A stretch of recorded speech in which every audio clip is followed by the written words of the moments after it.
Hello and welcome back to Non-League Nuts and Natter for episode 10, which has gone very quickly. um, episode 10. Thanks for everyone who's listened so far. Hopefully we'll get a few more along the way, and in the next 10 we'll have a few more regular listeners. If not, oh well, we're still doing it anyway. Yeah. Before we start, there's one thing I need to apologise for last week, and it was something I picked up on listening back. Actually, there's two things, but I'll apologise about the one after. But the first one is for the apology to Heanor Town for their points deduction. What I said about the points deduction, I think was correct. They have had the points deduction, but it's what I said when I said, know the competition and the rules you're playing in. It sounded as though I was like blaming Heanor. That wasn't entirely what I meant. As in it's Heanors, but there's a lot of clubs out there that wouldn't necessarily know that rule.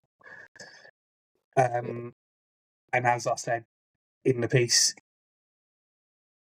the rules for the FA VARs this season were somewhat tricky to find when we were trying to find information ourselves. So, but yeah, just as a rule, just as a general, I think like just keep up with the rules. But it's just an apology for the way I said it. It sounded like I was having to dig it here, but I wasn't.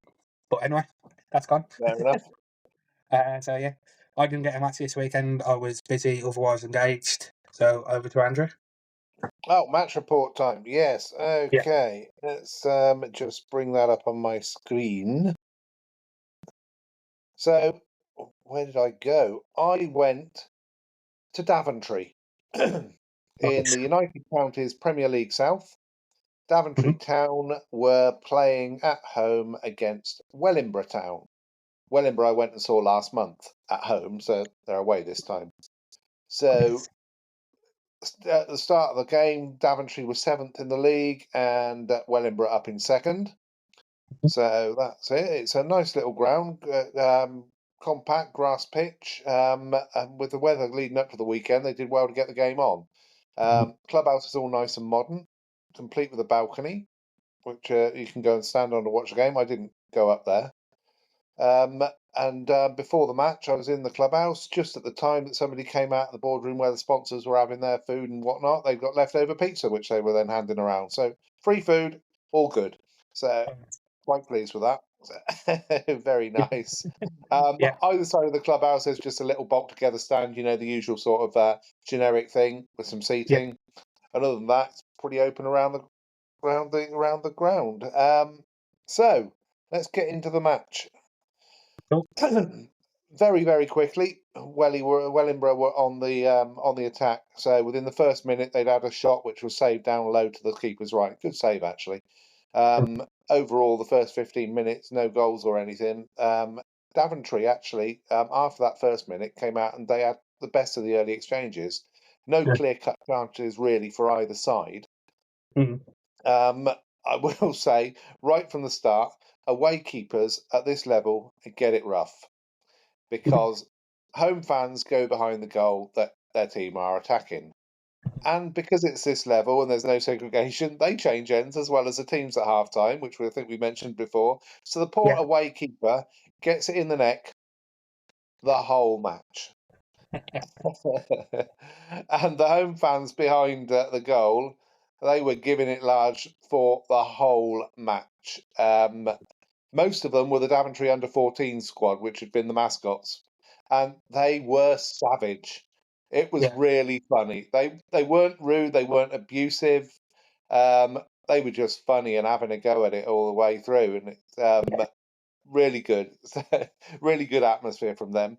20 minutes in, Wellingborough had a quick counter, crossed in, and another good stop from the Daventry keeper. Half an hour up, Wellingborough shot from the edge of the box, took a deflection, cracked into the bar. So half hour gone, and it's still 0-0. Okay, 35 minutes, another Wellingborough attack, crossed into the far post from the left. The keeper tips it away from the incoming striker. Another good save. So Daventry keeper's keeping them in it, and we go in at half-time 0-0. Daventry might have had slightly more possession, but Wellingborough were far more dangerous when they actually had it. So half-time came and went. Daventry's ultras, as I shall now call them, changed ends to carry on berating the poor Wellingborough keeper who decided to wear pink, and that was part of the fun and games they were having. They also had a little song there. They had a boot bag with them, and they used to hold it over somebody's head, and they go, "He's got a boot bag on his head. He's got a boot bag on his head," and sing silly songs like that. And they did this for quite a while. But they were also doing anybody who actually walked past them suddenly got stopped by them, had the boot bag put on the head, and they sang at them, including me. They really were good value. So back to the match. 54 minutes. Crossing from the left. Wellingborough striker smacks it into the roof of the net. 1-0 to Wellingborough.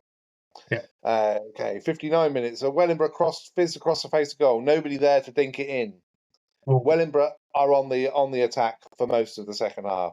65 minutes. A soft free kick given to Wellingborough. The referee was wrong on this one. Daventry number 7 said something out of order and was sin binned. So just straight up yellow, off, go. 10 minutes. Wonderful. He didn't read. It wasn't. It was definitely instantly last descent, go. So he wasn't taking any of it. Fair enough. 73 minutes in, we're 3/4 away match. It's still 1-0 to Wellingborough. Wellingborough had a shot tipped onto the bar by the keeper and back into the play and headed at goal. And Daventry defender handballed it on the line. Deliberate handball, ruled deliberate by the Ooh. ref. Now, this is one, you being more into the rules than me.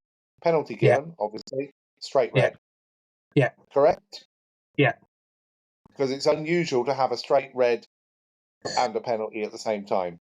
So my understanding of the rules now are, if it's a genuine attempt to win the ball, there's no double punishment. If it's deliberate, the double punishment by being a penalty and a red card, they could still book someone. But because it's a deliberate action and there's no, obviously the attempt to win the ball is that he's attempted to win the ball, but he's attempted to win it with his hand. So it's a deliberate. It was a deliberate handball on the line to stop the ball crossing the line. So fair enough.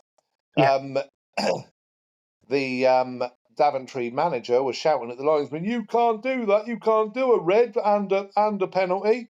The linesman says, "In this circumstance, yes, you can." Yeah. I believed him. I believed it was right. I just wanted to double check if you knew for certain. So yeah, that's absolutely right. So Wellingborough scored the penalty. Keeper got a hand to it, but it was just too strong for him. 2-0 to Wellingborough. So at this point, Daventry have got their man back from the sin bin, so they are only down to 10. Yeah. 2-0 down, and the Daventry fans behind the goal are still singing and shouting. A referee has been very particular over where throw-ins are taken from. That was his one. That was his big gripe. He was insistent that they didn't take any extra yardage at all from throw-ins. 83 minutes, Wellingborough down the left, passed into the box, squared across and popped home, 3-0. They're making the most of having the man over now. Another 3 minutes go by, we're 86 minutes, and a poor clearance falls to the Wellingborough player who takes one step and calmly plays the shot past the keeper, 4-0. And then we go into injury time, and the Daventry fans behind the goal, the old under-14s there, they are still shouting and yelling and singing and having a good time, despite the fact they're 4-0 down. 5 minutes into injury time, Wellingborough get a corner, went back and forth across the hill, but it was across the box, really. It went backwards and forwards 3 or 4 times. But it was finally smacked home, and it finished 5-0. So, a good win for Wellingborough. Not a great performance from Daventry. In the first half, they were good, but Wellingborough definitely turned it up a gear in the second half. 230 people at the game. Good game. Good day out. Yeah, enjoyed that one. Good, sounds it. Yeah. Sounded like a good one. It was. While I was walking around the field looking for some Highland cows. You found them, though. That was all right. Yeah, we did. We found them in the end. But yeah, it sounds like the ref was pretty much on top of that one. He was pretty much, like I say, he was. I'm going to say anal about throwing positions, but other than that, he got the big decisions right in most cases. So yeah, you can take he did all right. As long as he's doing it throughout the whole game and not particular over It was. he has to. I have to say he was consistent. It Yeah, was throughout the entire game. and So that's all we can ask yes, for, it isn't got it? on people. It got on the manager's nerves for both teams. It got on the players' nerves for both Yeah, teams, I think. But he was consistent, both teams, all the time. So, yeah, and that's all. Like I say, that's all we ask for at this level, isn't it? Is consistency. consistency. Yeah, Yeah, exactly. Yeah, yeah, yeah. I mean, we've had it a few times where the both the gates have looked at each other and gone, "Well, at least it's consistently shit for both teams." yeah. Yeah, no, this guy was, like I say, he was consistent and the big decisions he got right. So, yeah, Yeah, no, definitely. not a bad And performance from the officials. So, and as you say, including that red card, which the Daventry management didn't sound too happy with, but yeah, no, 100%. It's deliberate, so yeah, yeah. yeah, yeah, Yeah. absolutely. So that's Mhm. cool. Good. Cool. So that was it. That was the match report for this week.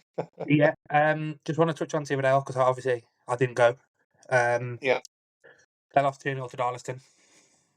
I haven't spoken to anyone, but I've seen Stuart's post-match interview. Seems like it was a good performance. We just couldn't get the ball in the back of the net, which unfortunately is what matters the most. Mm. But the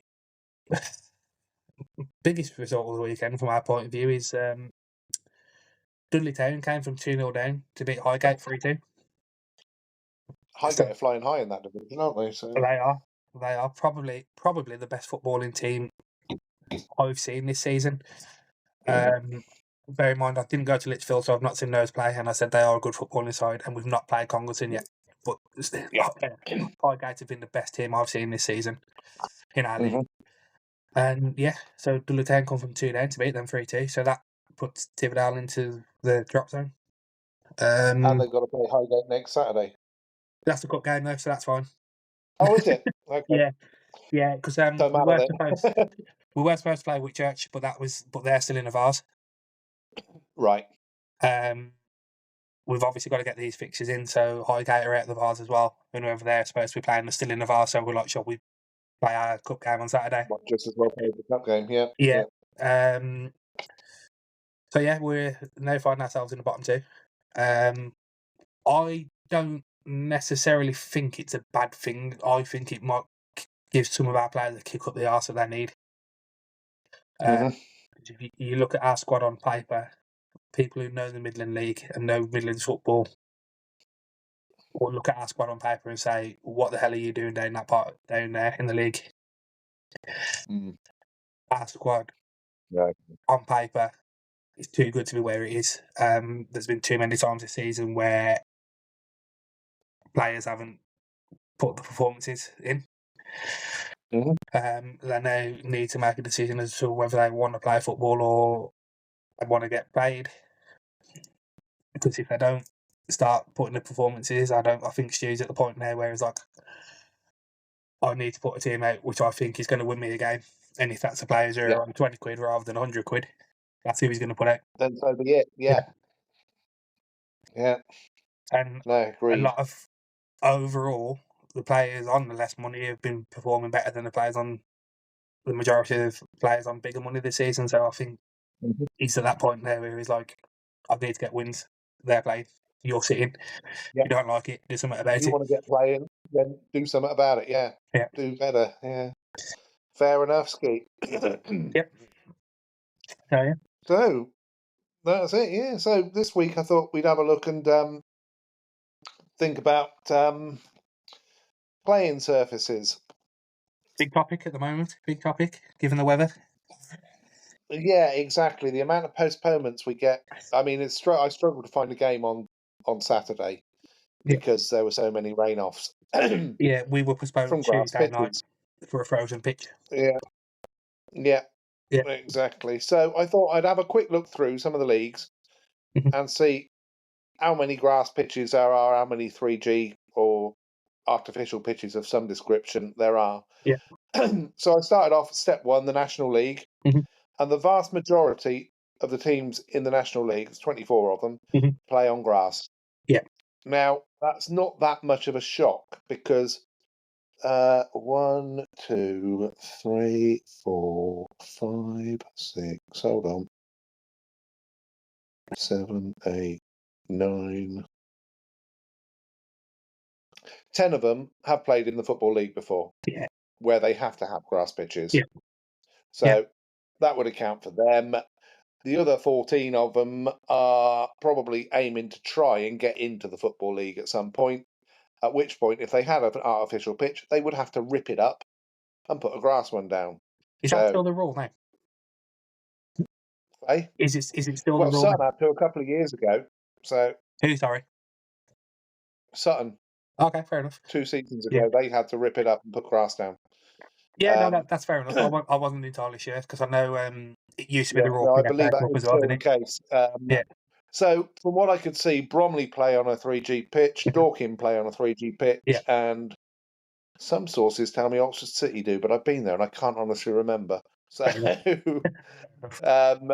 well, okay, fair enough. So, National League North, we've got 7 teams out of the 24 on 3G. Yeah. People like Tamworth, Scarborough, South Shields, Boston, Buxton. Yeah. Incidentally, the highest ground in England. Yeah. Found that out. Rushall, I think, are 3G, aren't they? Rushall Olympic. Funny you say this, and so we had this I was having this conversation with someone the other day. Like I said, I've never done Stayport in our league, and it's one of my local grounds. Rushall, again, one Yeah. of my local grounds. I've never done it, but I've heard it's 3G. Yeah. Yeah. I think it is, and Yeah. Gloucester, as well as well, they got 4G. Don't know what the difference is there. Slightly more expensive. Slightly different style. Yeah. Oh, up here, back up in the National League, York. Yeah. They say they've got reinforced natural grass, whatever reinforced natural grass is. I believe that's it's a hybrid, isn't it? Which is allowed in the Football League. Yeah, quite possibly. It's usually the Oh, right. hardware in parts of the pitch is weaved in with artificial. So usually your slipshod Okay. boxes and your wings probably. Okay, that's That's what I interesting. believe. It could be wrong. I So could be yeah, wrong. so we're talking up to probably a quarter to a third of teams in National League North are on the artificial surfaces. Yeah. National League South, so still step 2, we've got 9 out of the 24 are on 3G, with another 2 planning to put 3G down. Yeah. So we'll be up to almost half that league wanting to do it. Now, reason for 3G, as a lot of clubs say, is A, they can play the matches most of the time because you don't tend to get them waterlogged. You don't often get them frozen. And also, they can be used every day of the week. Yeah. Which means they can hire them out and make money. Yeah. And for a lot of clubs, they make a lot of money off their pitches that are used when the first team isn't using them. Yeah. And this is where it tends to grate with me when they go up to the Football League and they have to rip it up and put down grass pitches, which only the first team can use, otherwise they'll wreck it. Yeah. Which means that they've got higher costs anyway going into the National League, more travel costs, etc., etc. Yeah. More wages, and then suddenly you've taken out one of their big income streams. Yeah. But like I say, 2 or 3 seasons ago, when Sutton went up, they had to rip up their 3G and put grass down. Yeah, but that is and counteracted. when you've got other leagues, Scotland, for example. So we're still talking UK here. Yeah. Even in the Premier League, their artificial pitches are allowed. Yeah. Kilmarnock play on an artificial pitch. Yeah, they do. A couple of others do as well, I'm pretty sure. Is the next one? So why is England so particular about grass, especially when the climate means that we struggle in the winter to get some games on? Yeah. So probably the FA.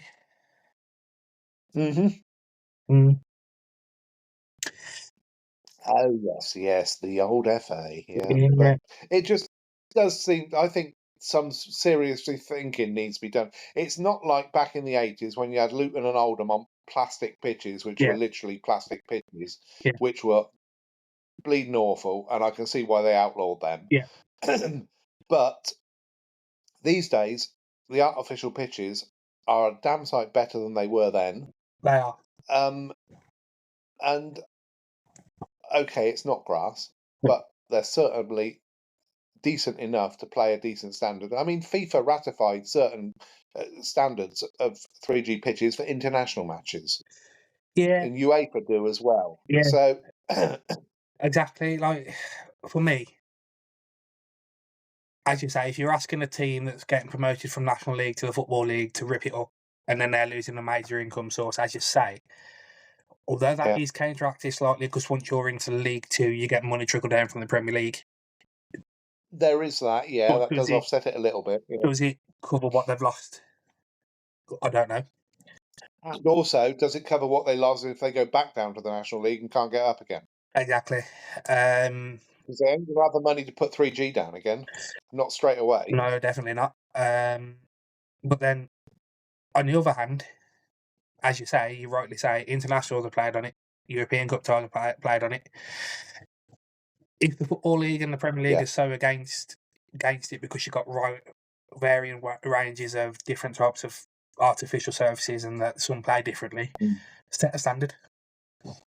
Yeah. Must meet this. But I mean, you could say, but we want to play on grass. We're all playing on the same surface. But every ground's different anyway. Yeah.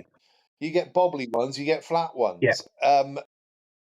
You're probably going to get a more standardized approach with artificial than you are with grass, frankly. So 100%. the argument that it's playing different and such, like, well, tough luck. That's home advantage, isn't it? Yeah, 100%. But then you've also got the flip side of it is if you take your 92, is it 92? 72 in the What? Football League clubs?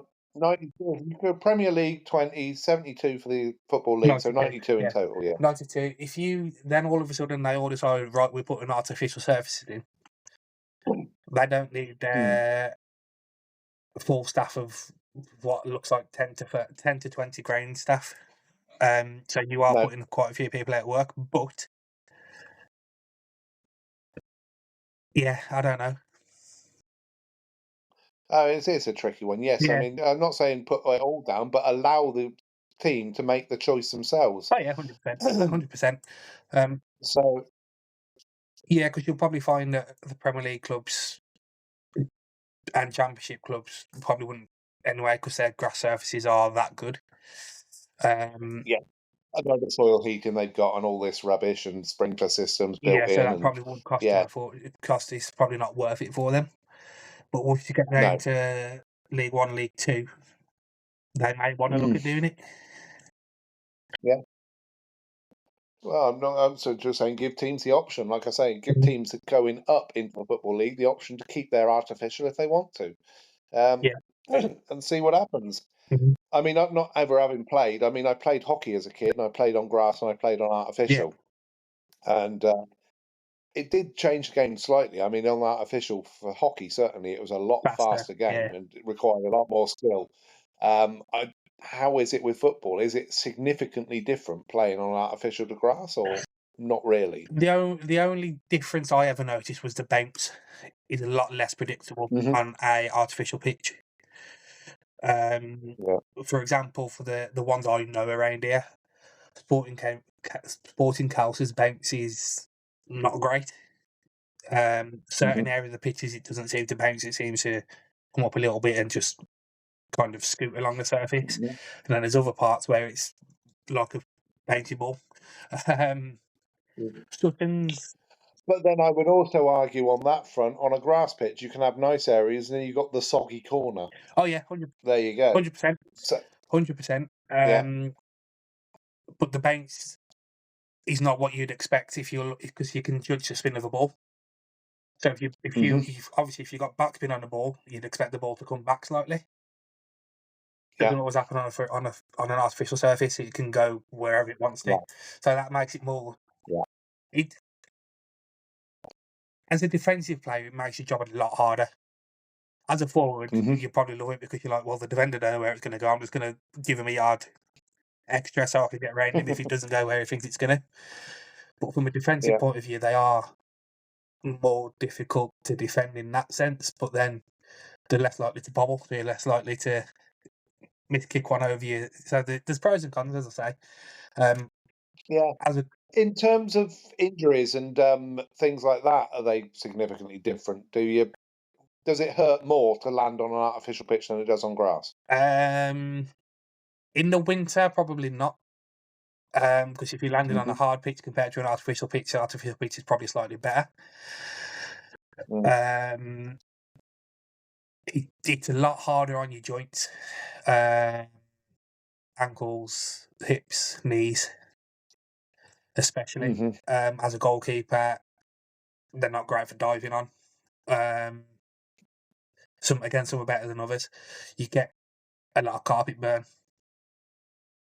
Although They're not as bad as they were. When I was playing hockey as a kid, we had the artificial pitches were sand-based. yeah, I had those as a kid. You went over on that Yeah, and you would scrape yourself to bits on yeah, those. 100%. And just at the end of my time, they were moving over to silicon base, which was a lot better.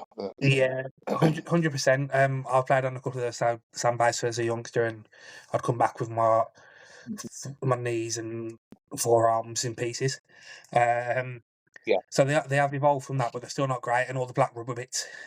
As a goalkeeper, as the ball is scooting along the surface, flicking off the ball into your eyes. So there's also that danger. Yeah. And a wet surface, from a goalkeeper's point of view, makes your job a lot harder because the ball flies across it. Which you can argue again it does on a grass pitch, but it's more so it's exaggerated more so on an artificial surface, in my opinion.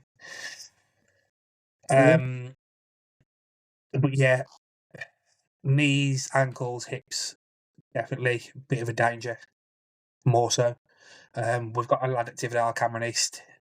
He has played on an artificial surface probably 3 or 4 times for Tividale, and on 2 of those times he's picked up long-term injury. So, and that was attributed to the pitch on both occasions.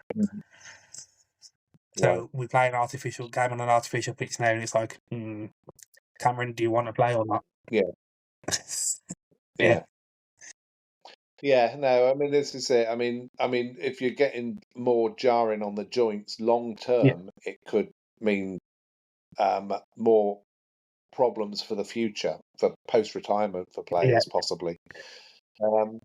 So, I mean, I personally, I always like grass pitches. I think grass pitches are the better, but I think certainly teams moving up from National League to the Football League should be given the option of keeping it, even if it was short term. Say, right, okay, you've got 3 years to change it, but I know Sutton have to change it straight away. Yeah, So 100%. That's exactly what I was just about to say. If you've got a team coming up from the National League to the Football League, right, we understand that it's a source of your income. We understand you might go straight back down. You might go back down with a couple of years. So, like I say, 5 years maximum. If you're still in the Football League, give them 2 years, 3 years, even up, like you say, up to 5 years. If they go back down, they've still got it. They can make their income with, and etc. If they manage to establish themselves into League Two, then they can move forward from there and install grass and carry on. So that's an option as well. And certainly, yeah, definitely. But yeah, we had this slight discussion the other week. I've just, like I said, just for being a goalkeeper, I'm always, you can't beat grass. There's nothing better than diving around in the winter and going through a big slidey muddy puddle, and it's you should have played in the 70s. I know, but lower leagues of non-league, and I've said this as much as I would hate it, for Tiverdown, they need to get it in. Although the football club wouldn't benefit from it, as in the football team wouldn't get the money, the social club will get the money. What it would do is it would take the pressure off the first team, because what it would allow the social club to do is say, right, we're renting that out 6 days of the week, all day, every day. The only time we're not renting it out is Saturday afternoons. So that would allow the social club to turn around and say, we don't need any money from you. Go out there and play. So that would get rid of a major cost for us. We do our job for them in terms of the club is its busiest on Saturday afternoons and Tuesday nights when we're at home. So we put the money behind the bar for them. And if there was a 4G in there, that's all they'd want. Right, if you're on there, just make sure you're getting people in the bar, which is what naturally we'd do anyway, because that's what people come to watch us. Yeah. Yeah. Yeah, and ground maintenance, currently we pay, the groundsman wages. That's our second biggest expense, which is as expensive as the rent. So, yeah, it would still be there.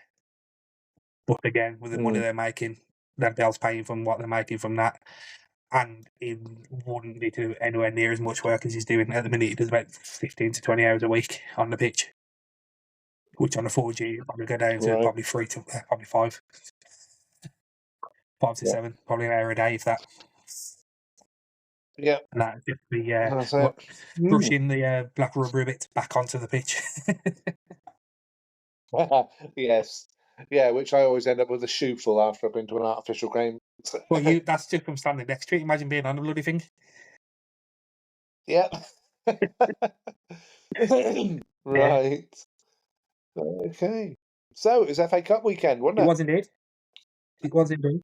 We had 4 teams in it in non-league, which last week we said were all National League, except we were wrong. Maidstone are actually Yeah, National sorry, League South. policy number 2. Sorry, Maidstone.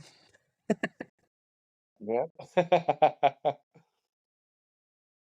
Um, So how did they do? So going into last weekend, we said on paper the 2 teams with the best chance were Maidstone and Eastleigh. Yeah. And those are the 2 that made it into the hat. One outright, Maidstone beating Stevenage 1-0. And 10-man Eastleigh with a 1-1 draw away at Newport. So they've got a replay to come. Yeah, good result. Chesterfield. So Aldershot went out, didn't they? Yeah, 4-1 at West Brom. Pretty convincing from West Brom. Aldershot got their goal in the 95th minute, so fair play, they kept that playing till the end. Right. And Chesterfield lost 2-1 to Watford. Yeah, and they took the lead in that match, They were didn't 1-0 for a very long time in that match. Yeah. But yeah, Watford, if you haven't seen it, Watford's second goal is a bit of magic. Let's just say that. It's quick footwork from, I think it was Deli Bishiru for Watford. Very good goal, and I think it was the only way that was going to be decided. It was going to be a mistake or a bit of magic. And yeah, they were pushed all the way though, which was good. Yeah, and again, no shame in either Aldershot or Chesterfield both going out to Championship sides. As I said last week, no shame in losing at this stage. The amount of money they've made is probably setting them up for the next year or 2 anyway. So that brings me on to the replays in this round. So there are 8 replays, and I'll list them off. So we've got Wolves versus Brentford. Yeah. Bolton versus Luton. Birmingham v Hull. Eastleigh v Newport. Bristol City v West Ham. Blackpool v Forest. Bristol Rovers v Norwich. And Everton versus Crystal Palace. The TV get to pick 2, so 1 each, 1 for PBC, 1 for ITV. Any ideas who they've gone for? Everton Crystal Palace. I think they've learnt their mistake after the first game. Good, because that was absolutely dire match in the first round. Have they gone for the Eastleigh Newport, or have they skipped it? Of course they bloody haven't. No, why would they? Yeah. Wolves and whoever they got. Oh, you'll have to tell Bristol me. City versus West Ham, which I can get. And Blackpool versus Forest again, which in all honesty, I don't mind because it's League One versus Premier League. I can see why on those. Yeah. Both of them have got the chance of an upset. Yeah, definitely. But I would like to have seen, given it was a second shot and I didn't pick him in the first time round, Eastleigh versus Newport, I would have liked to have seen that. Yeah. I also would, definitely. Also wouldn't have minded Bolton and Luton. But yeah, I've not got too many complaints with that. I just feel a bit they've missed this trick twice with Eastleigh there. Yeah. So who have they got in the 4th round? So Maidstone, Ipswich who have they Town got? away. Hopefully that one will get televised. So I'm going to get to that. So I've had a look. Oh, all right. Shut up, Andrew. Yeah, fine. I made a list of games I wouldn't mind seeing on the telly in the fourth round. Yeah, So this is as they were listed on the website, so of no particular order now, or what my preference was. So I got Blackburn versus Wrexham, yeah, which again is yeah, Championship and League Two, and I'm quite enjoying following the Wrexham story at the minute. Um, yeah. then this one for me depends on the outcome of the replay. West Brom versus Brentford or Mm, Wolves. If it's West Brom versus Wolves, 100% has to be on the telly. If it's West Brom versus Brentford, absolutely. nah, I don't mind. Then we've got Yeah, Chelsea and Villa, two big teams, biggest teams yeah, currently. Ipswich versus Maidstone, yeah, obviously. yeah, Um, yeah, Spurs versus City, again, for me, it's going to pull the viewers in.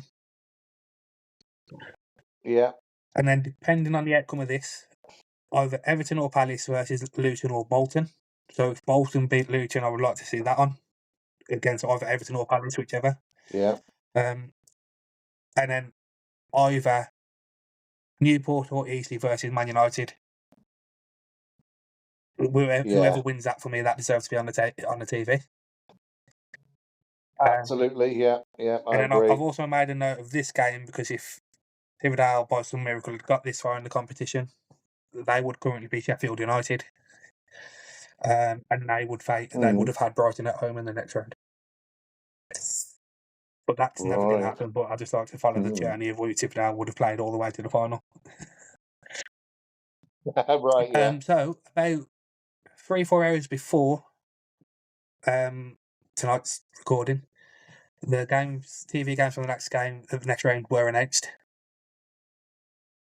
oh, right. Excellent. So Yeah. there Okay. are 1, 2, 3, 4. There are 6 games been picked. I had 1, 2, 3, 4, Yeah, 5, 6, 7. I had 7 that I wouldn't have minded of seeing, yeah. and out of those 7, I've picked 4. So I've got 4 out of the 6 right. All right. Oh, that's not bad then. Right. Well, So I'll who's go on? for the 4 that I've mentioned already, and then I'll put the other 2 in after. So Yeah, West Brom versus Brentford or Wolves.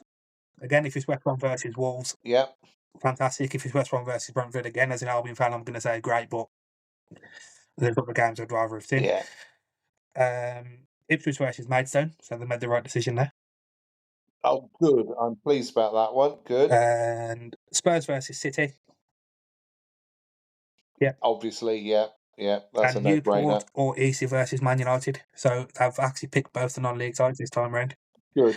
And then the other Excellent. Good. 2, which I didn't have in my list, um, Liverpool versus Norwich, which I don't mind. Um, Yeah, they always tend to be goals between them 2, so I don't mind that too much. And Fulham yeah, versus Newcastle, which, yeah, with Newcastle doing what they're doing at the minute, I get it, but I'd rather see Blackburn v Wrexham, or if they wanted to go all Premier League, Chelsea versus Villa. yeah, yeah. But overall, Mm.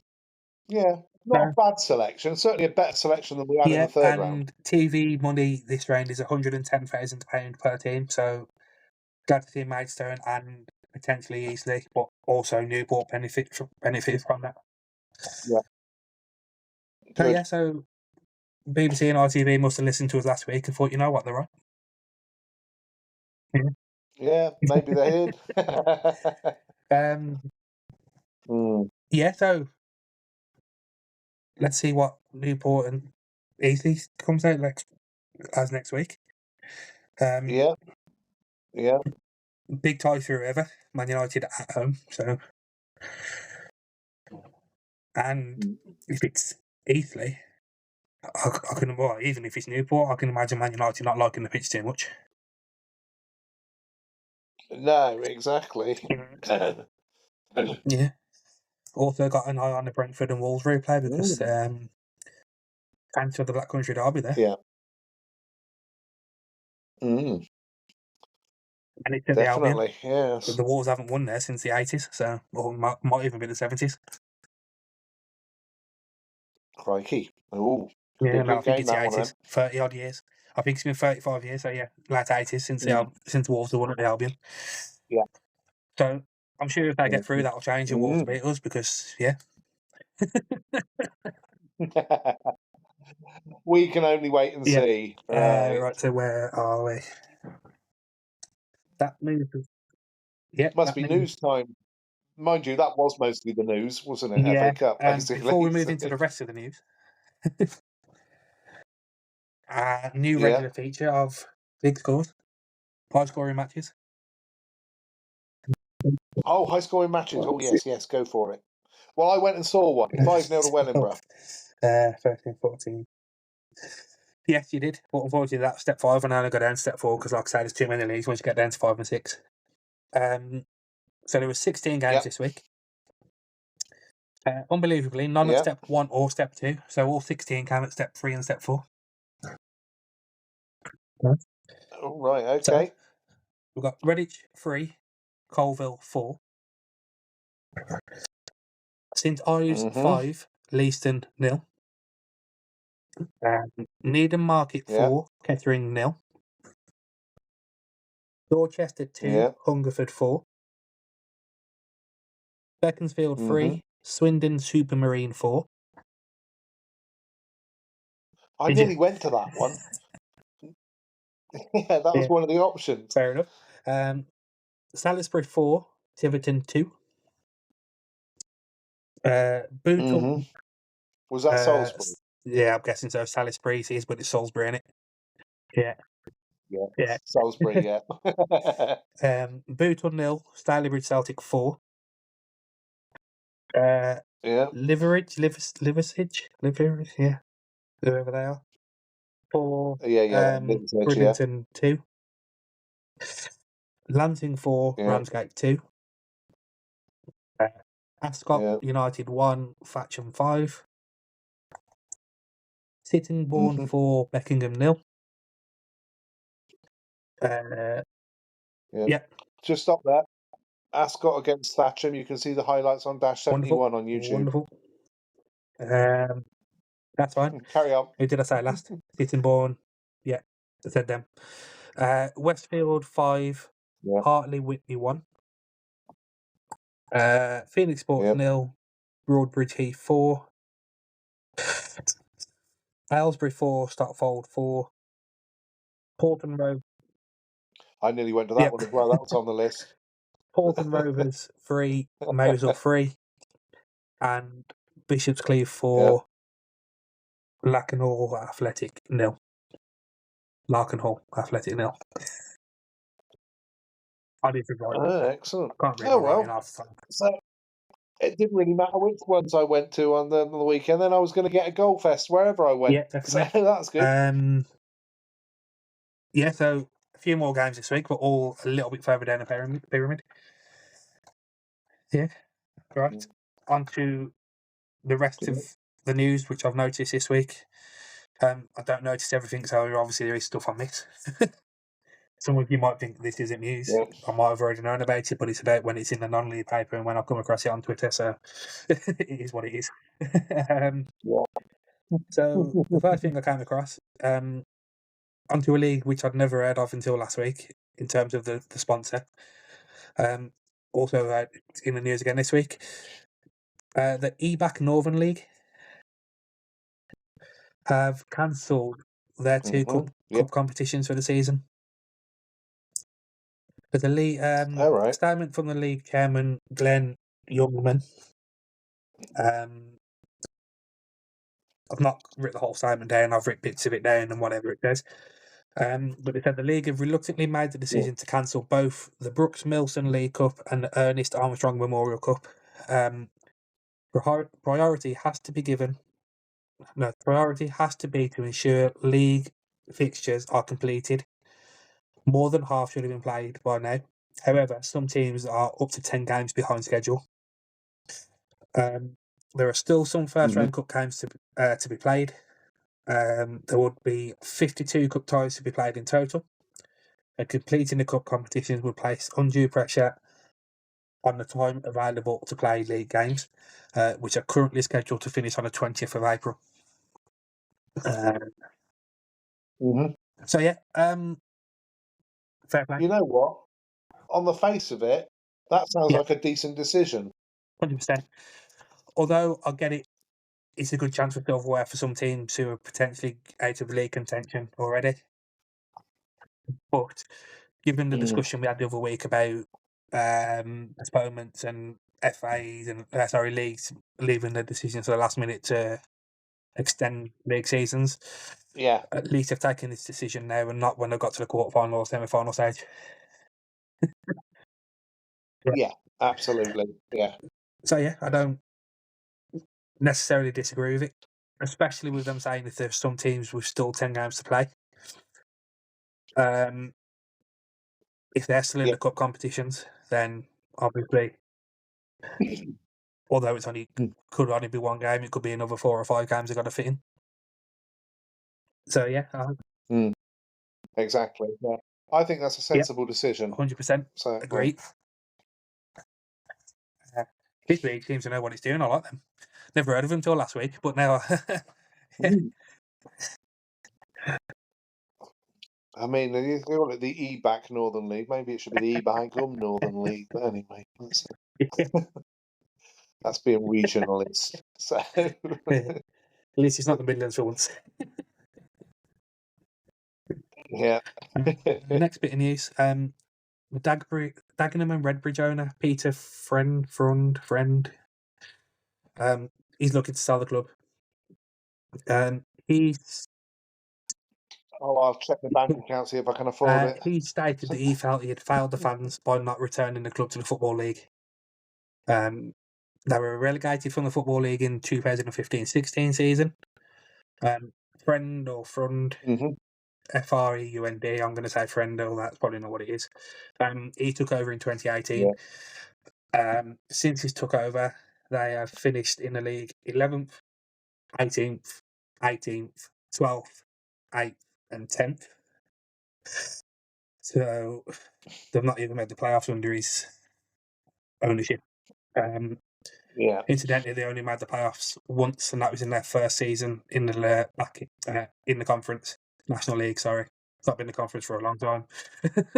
Showing my age there. No, it hasn't.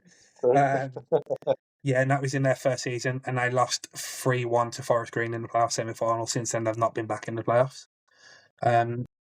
Currently, this season, they sit 17th in the league. They're 11 points off the playoffs, but only 4 points above the drop zone. So, Oh God, yeah. Mm. Yeah, he's had two dangerously close So- seasons where they nearly got relegated. There's still plenty of time this season. They could still finish in the playoffs. Look at what Kidderminster did last year in the National League North. They went from about a similar position to getting in the playoffs. The last day they're winning the playoffs. So it's not out of the question. But yeah, if he feels like he can't take him any further, then fair enough. He's had what 1, 2, 3, 4, 5, 6.5 years. He probably won't sell it before the end of the season, so he's had 7 years at it. Yeah. Oh well, fair enough. If that's what he thinks, at least he's had a go, and he genuinely feels that if that's what the best thing to do is for the club, then can't knock him for it. Yeah, it's better than these owners that hang on to it and then just try and bleed the club dry and then leave them destitute. Yep, Scunthorpe springs to mind. Southend springs to mind. West Brom springs to mind. Exactly, and many others over the years. Okay, so that's a second fair play decision made, reasonable decision. Thank you. Then, that's 2 in a row where we agree with the decisions. Yeah, and then the final thing that I've come across, I've not really had much chance to look this week. I've been otherwise engaged with 90th birthday celebrations, even though it wasn't a 90th birthday. There's been a statement out of Berry. Now, I've only seen Berry's statement, and then other people commented on other statements. I've not seen the FA's official comment. So, Berry basically have been handed a 2-match supporter ban at home. So they've got to play 2 matches at home behind closed doors. They put it down. Berry's statement said it's against one game in September. It was 2 individuals in a crowd of 3,800 odd. Which, on the face of it, you Right. think 2 individuals in a crowd of 3,800, you'll get about 20 or 30 at a Premier League game in a crowd of 30, 40,000 every week. What's the problem? What's going on here? Well, then having a quick look at comments and Yeah. other people who've quoted the statement and the statement from the FA, saying Berry have completely missed out the fact that it was a number of incidents at a number of games.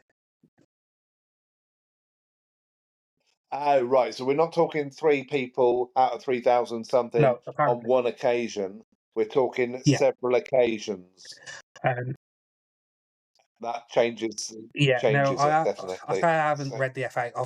I've skimmed the first page. Oh, I saw the first page, and then I saw. Oh, I'm not reading this. I haven't got time. We've got to get this done. um, but yeah. they've put some of the discriminatory language that's been used in the report, which I'm not going to repeat on here Hmm. because it's no place for it in society, let alone on a football pitch or in football terraces. So yeah. So Hmm.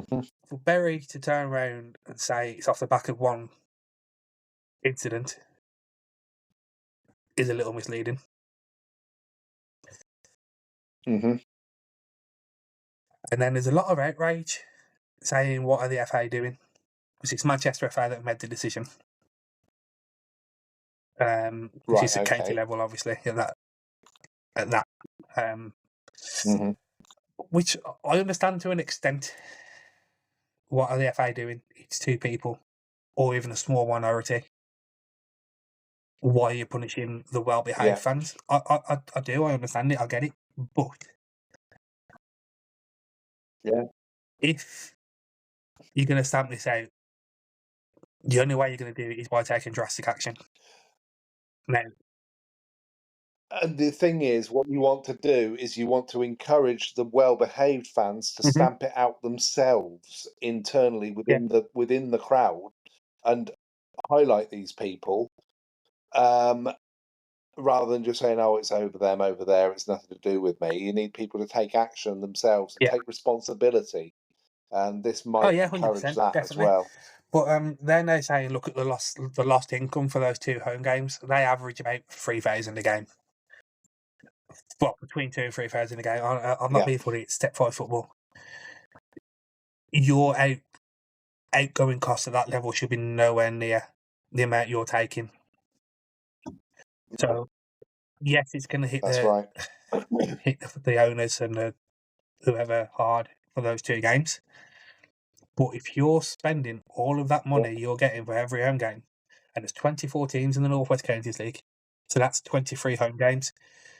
If they're Yeah. charging, we did do it. I think they are charging £7.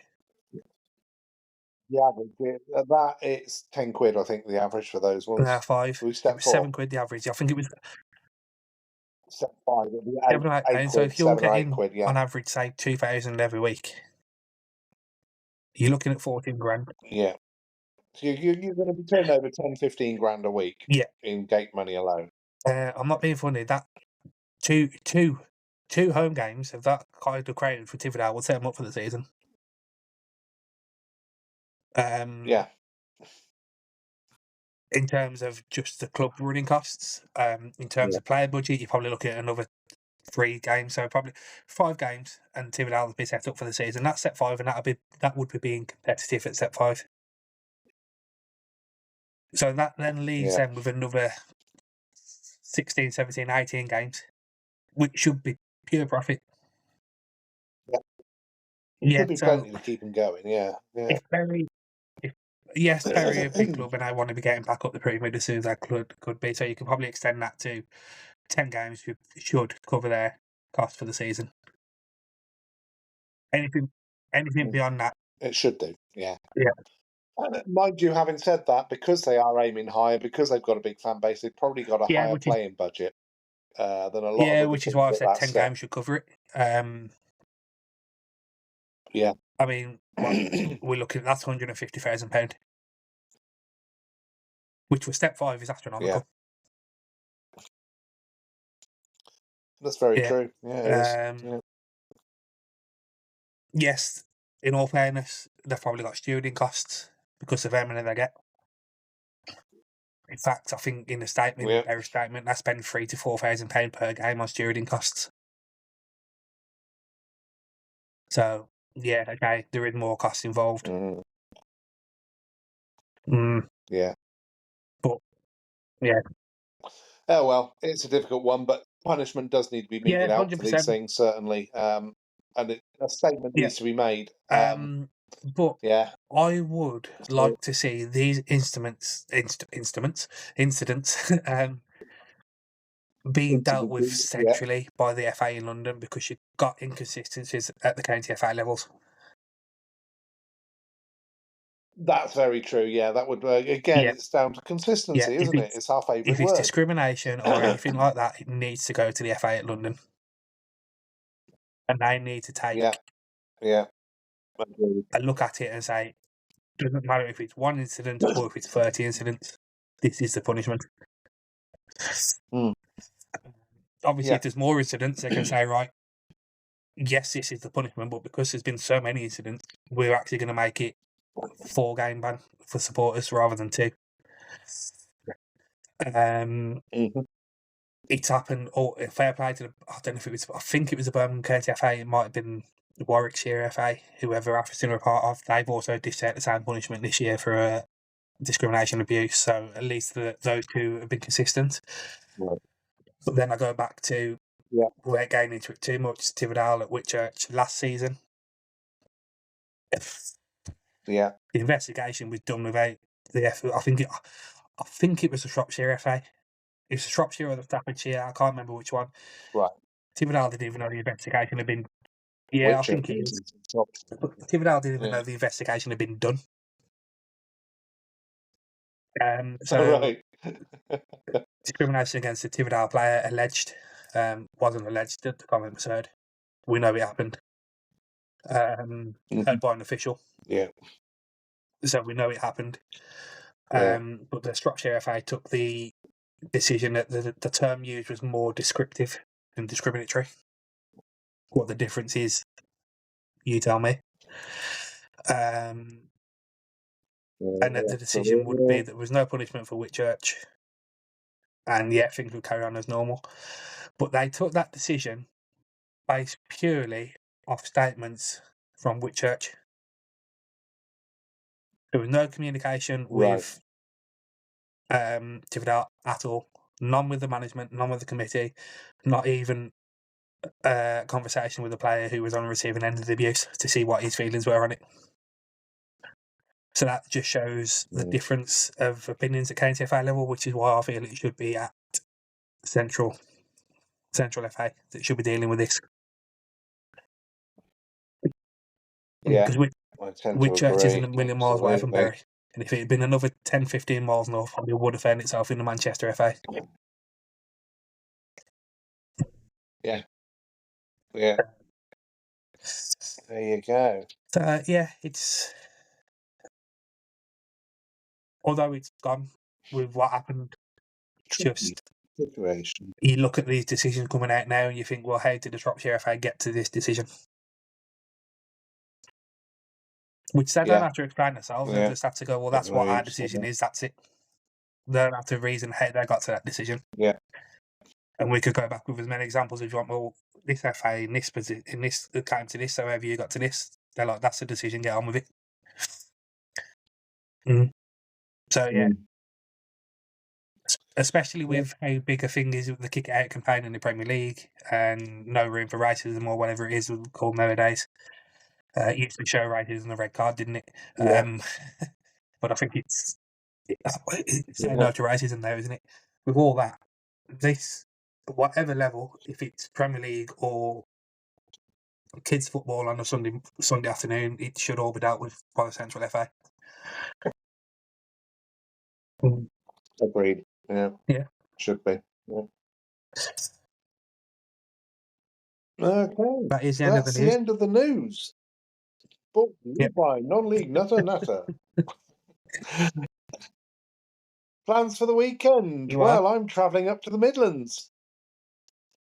So may well be aiming, providing it's on, at taking in a Hey, don't Tipperdale expect too game. much. Not from us anyway.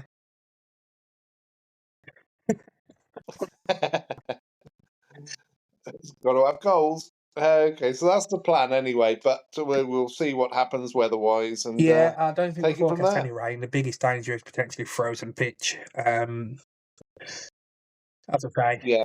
it's a high ground. It's like I say, it can't be a million miles behind Buxton in terms of above sea level. Yeah, Mm. we'll see what the weather does. The sun struggles to get one corner, so hopefully it doesn't go too cold on Friday night. Yeah, Well, we'll see how it goes. yeah, And and we you'll will definitely report see a back winner because it's a next cup game week. and it goes straight to penalties. So even if it's a boring 0-0, you will see the ball hit the back of the net at least once.